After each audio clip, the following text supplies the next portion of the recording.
Our hearts beat to the city streets. We began to feel the fire. We rise like tall buildings.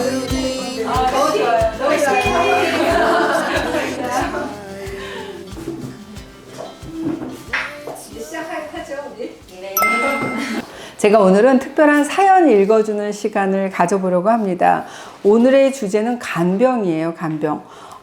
오늘 영상 보시고 어머 나 지금 간병하고 있는데 혹은 나 아파서 지금 간병 받고 있는데 하시는 우리 해밀레님들 많으실 겁니다. 가족분일 수도 있고 나 자신일 수도 있고 여러 가지 하면서 아 나 간병하는데 이런 점이 너무 힘들었어, 이런 점은 너무너무 고마웠어, 여러 가지 느끼시는 것들도 많으실 것 같아요. 그런 것들 같이 공유해 주시면 댓글로 꼭 남겨주셨으면 좋겠습니다.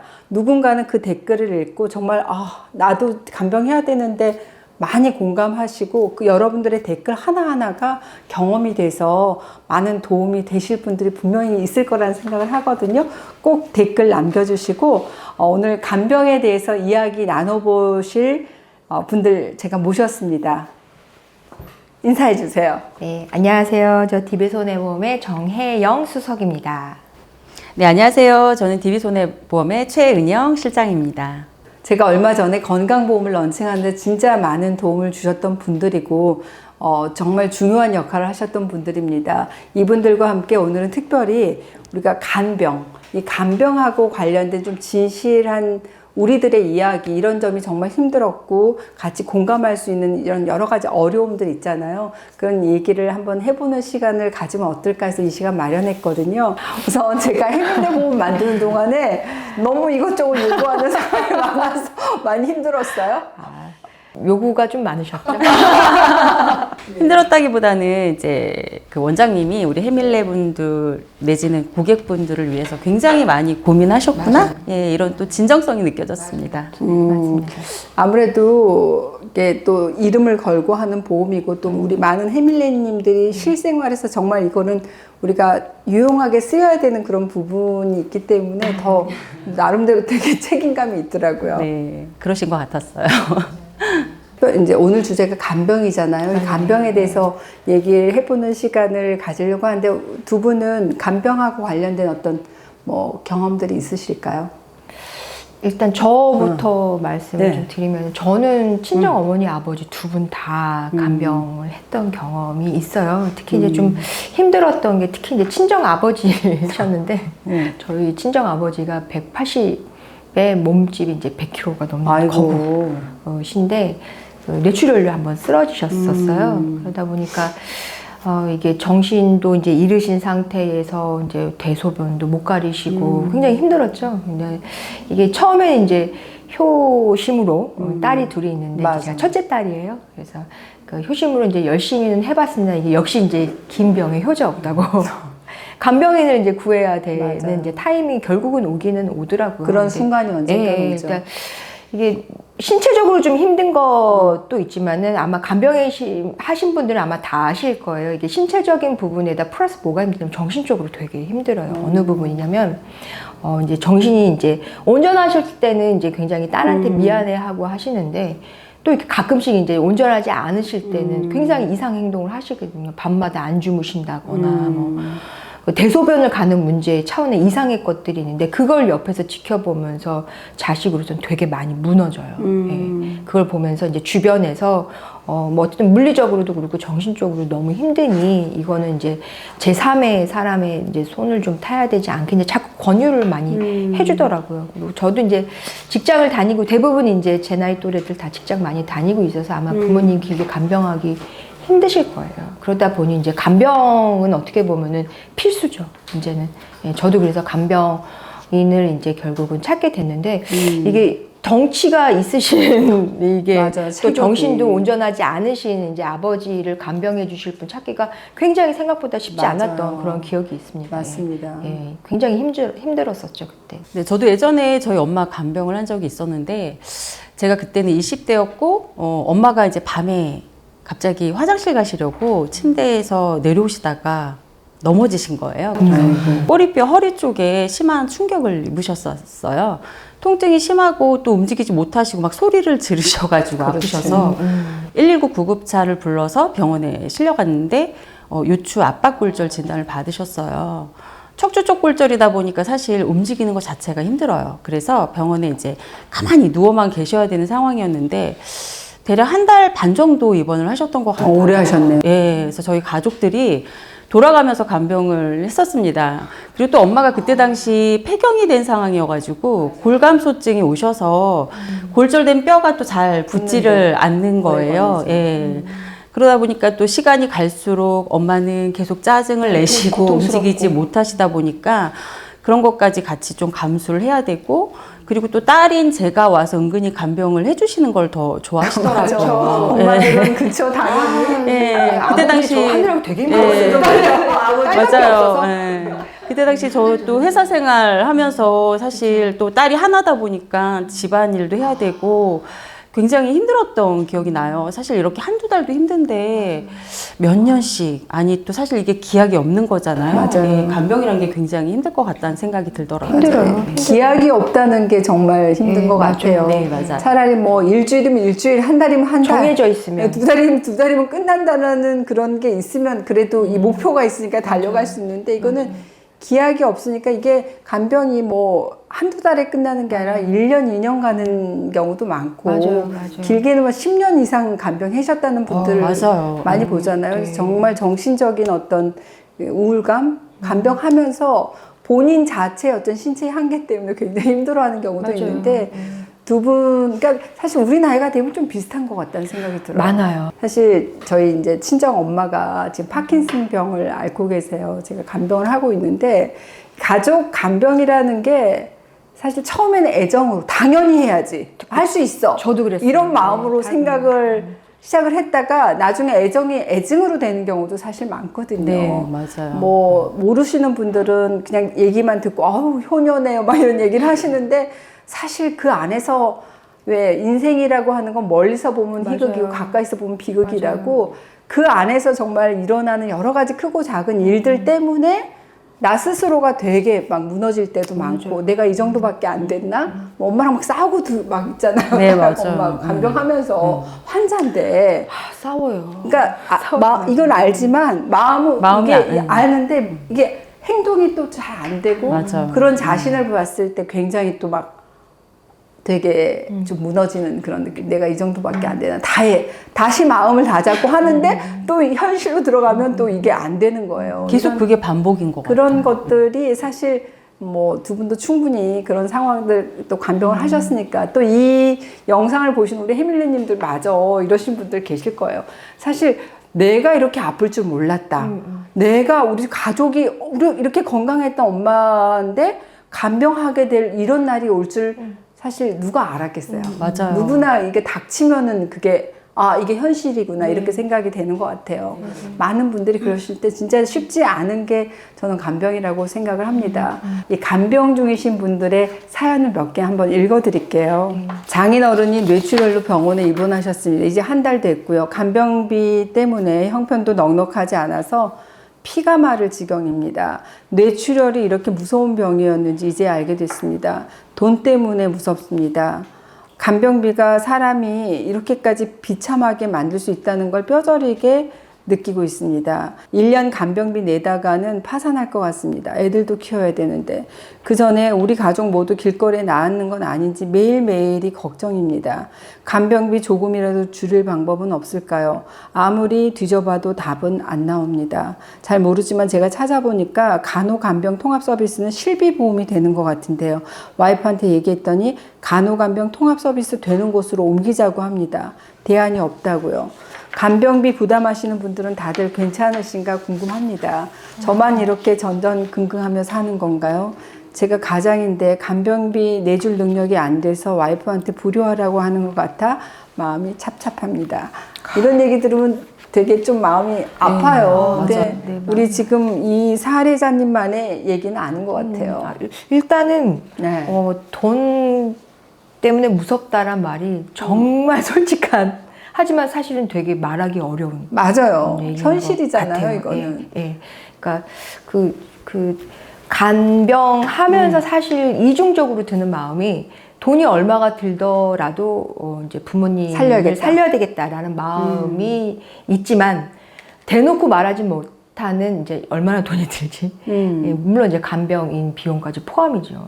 사실 간병인 비용이 더 오히려 이게 이 병원비보다 더 카운팅이 되는 수도 있어요. 그래서 이거를 이제 부모님 아프시면은 이제 부모님의 친인척들 이제 다 오시잖아요. 그러면 이제 자식된 입장에서 뭐 어떻게 얘기를 뭐 하고 하는데 사실 병원비에 대해서를 오픈하지를 못해요. 되게 걱정은 많이 되지만 오히려 이제 저희 이제 같은 직계 가족들끼리야 이제 병원비를 좀 얘기를 할 수 있어요. 좀 사실 이 병원비라고 하는 게 그렇게 걱정이 돼도 이상하게 또 이거를 말로 하고 걱정하는 것이 좀 뭐라고 해야 될까? 금기시된 느낌? 약간. 네. 예, 효심이 유독, 먼저지. 가장이잖아요. 가장, 그럼요. 현실이잖아요. 그럼요. 그래서 부모님은 부모님이고 또 자식들도 있고 나를 그럼요. 바라보는 처자식이 그럼요. 일상이 돌아가야 그럼요. 되는데 그럼요. 이게 참 그게 참 힘들어요. 근데 이제 저는 이제 보험회사 다니다 보니까 부모님 아프시다는 얘기하면 벌써 보험부터 일단 들어있는 보험이 뭐가 있는가 이게 담보부터 일단은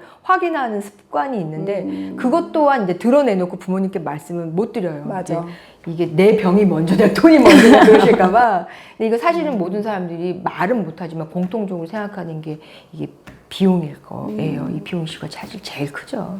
그래서 저는 이게 돈 때문에 무섭다라는 이 사연자님의 이 솔직한 감정이 일단 되게 거기서부터 공감이 엄청 컸어요. 맞아요. 네. 다들 속으로 앓고 있지만 겉으로 드러내면 혹시라도 이것 때문에 좀 누가 되지 않을까. 네. 여러 가지 믹스드 필링이 막 섞여가지고 맞아요. 이게 뭐 어떻게 얘기는 못하는데 속으로 끙끙 앓고 있는 모습이 우리나라는 이게 느껴져요. 유교 사상 때문에 그런 거예요. 이게 효심이 더 위라 이게 돈 얘기 함부로 효심 앞에서 꺼내기가 참 어렵죠. 예. 우리 사연자님만의 걱정은 아닐 거라는 그런 생각이 들고 두 번째 사연 한번 읽어드릴게요. 친정엄마가 혼자 살고 계셨는데 뇌출혈로 쓰러지신 후에 지금은 눈만 뜨고 계십니다. 의식은 없으시고요. 대학병원 일반 병실로 옮긴 지 몇 주 됐는데 병원비는 여러 가지 지원으로 감당할 수 있는데 간병비 때문에 힘들어요. 간병인 일당이 하루 14만 원인데 이것저것 더 챙기다 보니까 몇 주 만에 벌써 300만 원이 넘게 들어갔습니다. 이게 간병비가 그렇더라고요. 지옥이 따로 없습니다. 한 달이면 400만 원이 넘어요. 제가 모시려고 해도 집에 제가 돌봐야 할 아이가 있어서 불가능합니다. 아이 돌보다 보니까 저도 일을 할 수가 없어서 저희 집도 외벌이라 힘드네요. 엄마가 의식이 언제 돌아오실지도 모르고 돌아오신다고 해도 계속 병원에 계셔야 될 것 같은데 너무 걱정됩니다. 돈 앞에 효자 없다는 말 옛날에는 웃으면서 넘겼는데 지금 정말 절실하게 느끼고 있습니다. 간병비 보험도 있다는데 왜 미리 안 들어놨을까요? 미리 들어놓을 걸 후회됩니다. 이런 사례자분도 계셨어요. 평균 요즘에는 한 5만 원 정도 간병비가 평균 정도 평균 그 정도 들어간다고 하더라고요. 사실 넉넉하지 않은 형편에 이게 간병비까지 내려고 하면 그러니까 경제적인 문제로 현실의 벽에 우리가 부딪힐 수밖에 없어요. 그게 현실이니까. 그럴 때마다 이게 다 내가 부족한 탓일 것만 같고 막 자책하게 되잖아요. 근데 하지만 그건 정말 누구의 탓도 아닙니다. 예, 우리 사례자분 정말 자책하지 않으셨으면 좋겠고 간병비 때문에 불효자 된다. 뭐 돈 앞에 효자 없다는 말 어떻게 생각하세요? 돈 앞에 효자가 없다는 말이 사실 맞죠. 하지만 이런 얘기를 공공연하게 말하기는 되게 힘든 것 같아요. 그리고 그거에 대해서 정확하게 뭐가 옳다 그르다 말하기는 좀 힘든데 확실한 거는 효심은 강요해서는 안 된다는 생각을 저는 대차게 한번 얘기를 해보고 싶습니다. 제 사례만 일단 들어보면은 저희 친정 어머니도 제가 간병을 한번 한 적이 있다라고 한번 원장님께서 말씀을 드려봤었는데 저희 어머니가 제가 이제 직장 맞벌이다 보니까 저희 이제 어린 아이들을 갖다가 유치원을 이제 보내주는 역할을 하셨었어요. 저희 집 바로 옆에 사셨었는데 그날이 이제 한겨울이었고 한겨울에 이제 저희 집으로 넘어오시다가 빙판길에 넘어져서 뇌진탕 이제 그래서 거의 이제 뭐 피 많이 흘리시고 뭐 전두엽 쪽이 많이 상하시고 해서 굉장히 심각했었어요. 그래서 뭐 저도 이제 이게 굉장히 길어질 걸 생각을 못 하고서는 이제 딸 둘인 상태에서 이제 여동생하고 저하고 둘이 병가라고 하면서 했는데 어쨌든 직장을 다니다 보니까 병간호를 하는 기간이라고 하는 게 길어지진 못하고 결국은 이제 간병인을 썼는데 그러다 보니까 이제 간병인을 좀 아무래도 믿는 구석이 있어갖고 뭐 주중에도 뭐 아무래도 이제 3번 가던 거 뭐 2번 가고 그다음에 주말에 가던 것도 조금 아무래도 조금 더 뜸해질 수는 있는데 어느 날에 이제 주말에 갔어요. 주말에 이제 가족들끼리 이제 엄마를 얼굴 보러 가는데 뭐 차츰씩 좋아지고 계셨었죠. 근데 그때도 가족들을 못 알아보셨던 단계예요. 대소변 아직 못 가리고. 그런데 이제 갔더니 그 6인실에 입원해 계셨었는데 맞은편에 있는 그 환자의 보호자분이 저를 따로 불러내시더라고요. 보자고. 그래서 이제 따라갔더니 하시는 말씀이 너희 엄마 그 대소변 못 가린다고 밤에 간병인한테 맞는 걸 봤다. 너희는 딸이 2이나 있는 것 같은데 왜 너희들이 안 하고 간병인을 맡기냐 하고서 저를 야단치시더라고요, 어머니가. 근데 그때 야단 되게 맞고 울었던 기억이 나요. 그때는 제가 직장을 관둬야 되나 굉장히 심각하게 생각을 했어요. 어쨌든 저희 아이들을 봐주기 위해서, 저를 도와주기 위해서 엄마가 이렇게 도와주시다가 그렇게 된 건데 이 모든 게 다 저 때문에 일어난 건데 그러니까. 제가 계속 그 저의 생활은 계속 영위를 하면서 엄마를 다른 사람 손에 이렇게 소위 맡고 있는 뭐 다 그러시지 않으시겠죠. 제가 일단 같이 하셨던 그 간병인 분만 그러셨던 것 같은데 그거를 어쨌든 제3의 인물 어쨌든 맞은편에 있던 환자의 보호자분이 저에게 질타를 하셨던 건데 그때 되게 많이 힘들었던 것 같아요. 그러니까 엄마가 아프다 보다도 엄마가 아픈데 제가 돌보지 않아서 남한테 혼났다. 라는 이 여러 가지 이제 2중고, 3중고가 되는 거죠. 그것 때문에 굉장히 힘들었었던 기억이 있어요. 그래서 그때 또 다시 이제 휴직을 또 다시 들어갔죠. 엄마 때문에. 예. 휴직을 들어가서 이제 봐드리고 지금은 많이 좋아지셨어요. 근데 지금 이제 시간 지나고 난 다음에 돌이켜서 생각해 보면은 얘기해 주실 수는 있었던 것 같아요. 그 환자의 보호자분은 예, 안타까우니까 당연히 이제 위에서 해주셨겠죠. 위에서 해주셨을 거라고 생각이 드는데 그거에 대해서 제가 너무 깊게 좌절했던 제 문제도 좀 있었던 것 같아요. 그러니까 이거는 효심에 대한 부분이 아니라 그냥 간병인을 바꿨으면 되는 부분인 건데 간병인을 바꾼다는 생각을 절대 못하고 이거를 제 문제다, 제 탓이다 라고 해가지고서는 저의 어떤 원인, 저의 이제 문제로 자책을 했던 것 같아요. 근데 이게 간병인에 대한 비용 부담도 물론 있었었고 비용이 또 있는다고 하더라도 좋은 간병인이 온다는 또 보장도 없어요. 이게 궁합이 또 좀 잘 맞아야 되고 여러 가지가 좀 신경이 쓰이는데 이 모든 것 안에 어떠한 감정이 밑바탕에 깔려 있냐면 효심이에요, 효심. 예, 이게 그러니까 돈에 대해서도 절대 불평하면 안 되고 그 다음에 간병인을 당연히 잘 써야 되는 거고 이 모든 것의 바탕 안에 효심이 있는데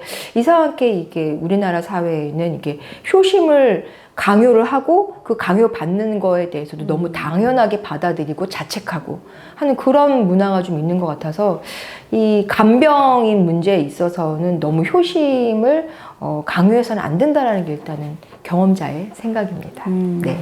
맞아요. 그 환자분이 오셨는데 이제 이런저런 얘기를 하면서 아프셨을 때 간병비 그런 얘기를 하시면서 자식한테 순간 굉장히 서운했던 때가 자식이 그럴 애가 아닌데 이게 길어지다 보니까 엄마는 간병비 보험도 안 들고 뭐 했어? 그 말에 너무 마음이 상처를 받으셨구나. 무너졌다고. 그러니까 내가 자식한테 이제 결국은 짐이 되는구나. 이런 순간이 오니까 되게 정말 살고 싶지 않았다 이런 말씀을 하시는 분들이 그거는 실수인 것 같아요. 맞아요. 엄마한테 엄마에게. 그러잖아요. 아픈 엄마한테 맞아요. 본인은 드셨나요? 그러면 맞아요. 그렇죠. 근데 그런 순간들도 올 때가 있죠. 그렇죠. 그 정도로 이제 많이 다급하다라는 얘기겠죠. 그리고 자식 또 뭐 입장에서. 자식들이 이제 간병을 해야겠다 이런 상황들도 많잖아요. 근데 하다 보면 자녀 입장에서 이러다 내가 먼저 죽겠다. 내 건강에 정말 한계가 느껴진다. 그래서 오시는 분들도 참 많거든요. 맞아요. 정신적, 이게 참 육체적. 뭐가 정답은 없는 것 같습니다. 맞아요. 제가 그 통계를 봤거든요. 일평균 간병비가 적게는 14만 원, 15만 원 이렇게 한다고 해요. 그러니까 한 달이면 간병비면 기본적으로 400만 원, 뭐 5, 600만 원 훌쩍 넘어가는 경우도 네, 많고. 맞아요.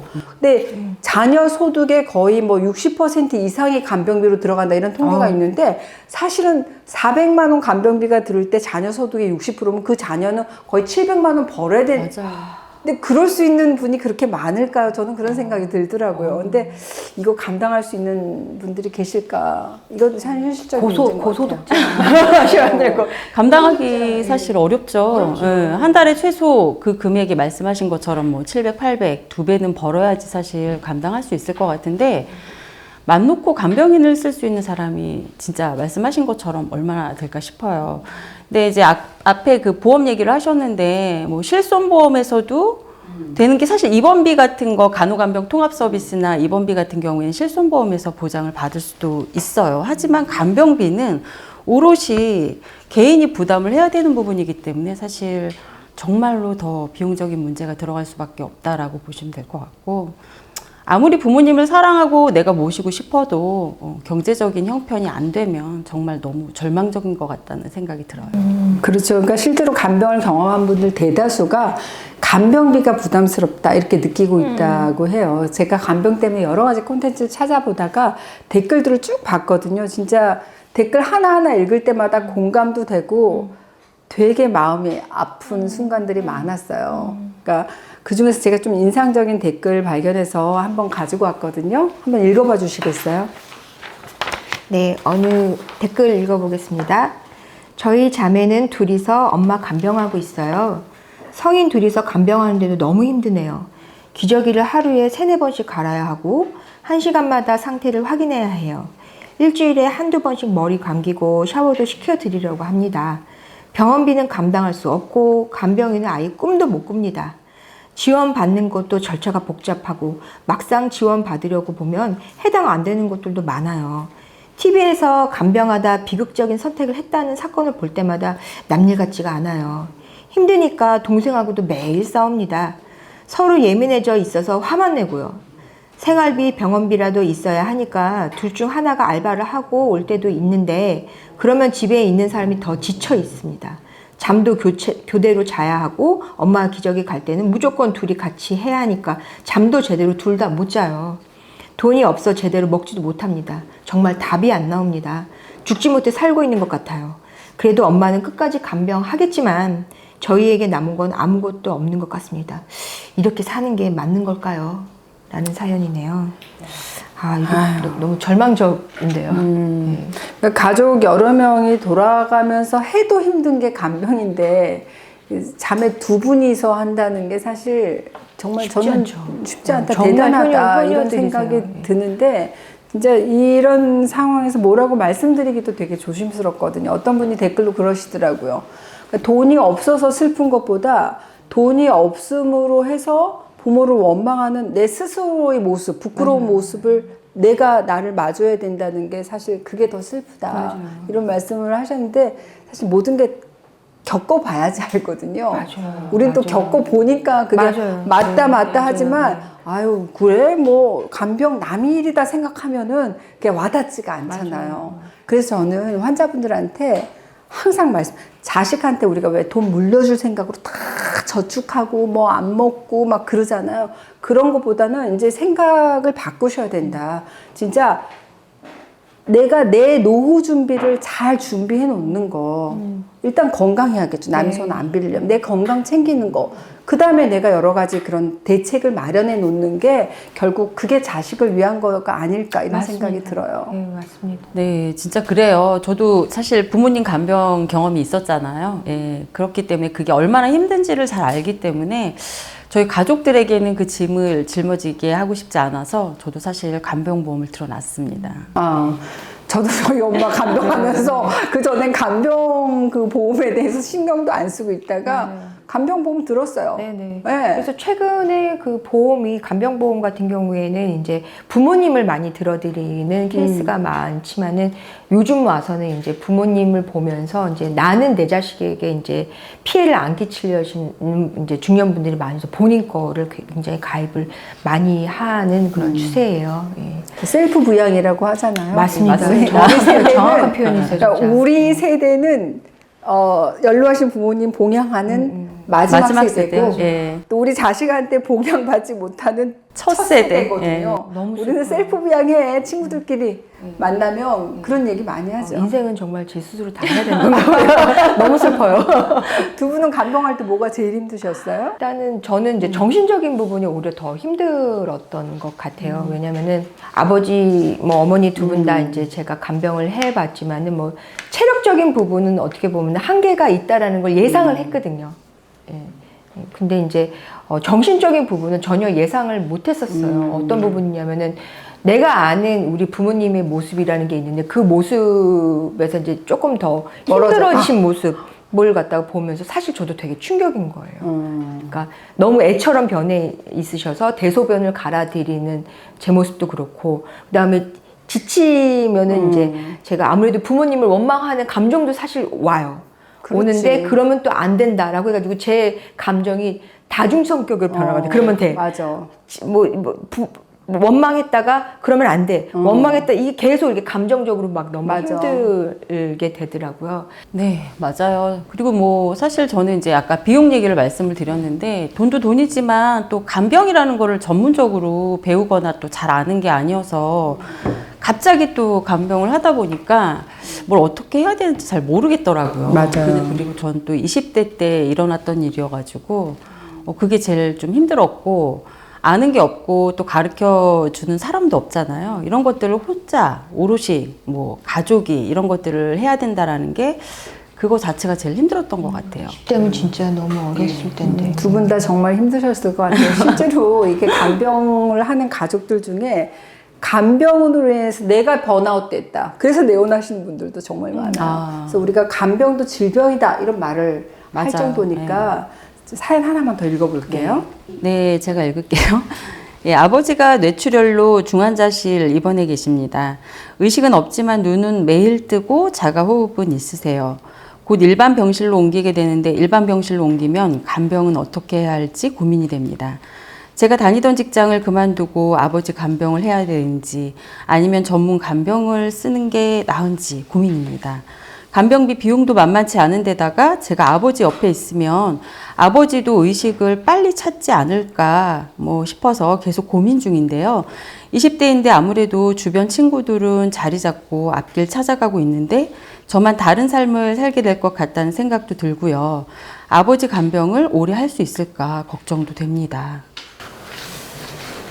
이 문제는 사실 저라도 고민이 됐을 것 같아요. 한 조사에 보니까 간병이 필요한 딱 상황이 발생했을 때 환자가 부모나 내 자녀다 일 경우에는 직접 간병하겠다는 응답이 많았다고 해요. 근데 반면에 내가 환자가 됐을 경우에는 나는 간병인을 쓰겠다 이 응답이 많았다고 하거든요. 가족 간병 해보신 두 분은 어떻게 보세요? 좀 어려운데요. 사실 금전적인 문제가 계속 비용 얘기가 나오는데 가장 크잖아요. 맞아요. 사실 비용이 적지 않기 때문에 같이 부담할 가족이 없다면 비용이 부담스러울 수밖에 없을 것 같아요. 제가 그 저분과 같은 그 환자 입장이라면, 자녀 입장이라면, 저는 일단 당연히 제가 그 효심에 간병을 한다고 하겠죠. 확실히 이제 말씀하신 것처럼 가족이 케어를 하게 되면 정서적으로 또 교감하는 게 타인인 간병인과는 또 다르다라는 생각이 들기도 해요. 하지만 만약 제가 환자고 제 자식을 저렇게 해야 된다는 입장이면 전 자식을 간병을 못하게 하고 제가 간병인을 고용할 것 같습니다. 예. 정수성님 저는 이게 이제 기간이 좀 짧다면은 가족 간병을 하는 것도 저는 뭐 나쁘지는 않은 방법이라고 봐요. 뭐 정답은 없으니까요. 하지만 이제 길어진다면 얘기는 조금 틀려지죠. 왜냐면은 사연자분이 어쨌든 젊은 분이시고 그 젊은 분도 어쨌든 하셔야 될 것들이 많은데 간호에만 매달려서는 안 된다라는 생각이 듭니다. 그래서 이거는 분명히 제 3자의 어떤 도움은 분명히 필요하다라고 저는 일단 판단은 됩니다. 맞아요. 그러니까 간병 문제가 사실 사회적으로도 이슈가 되고 있잖아요.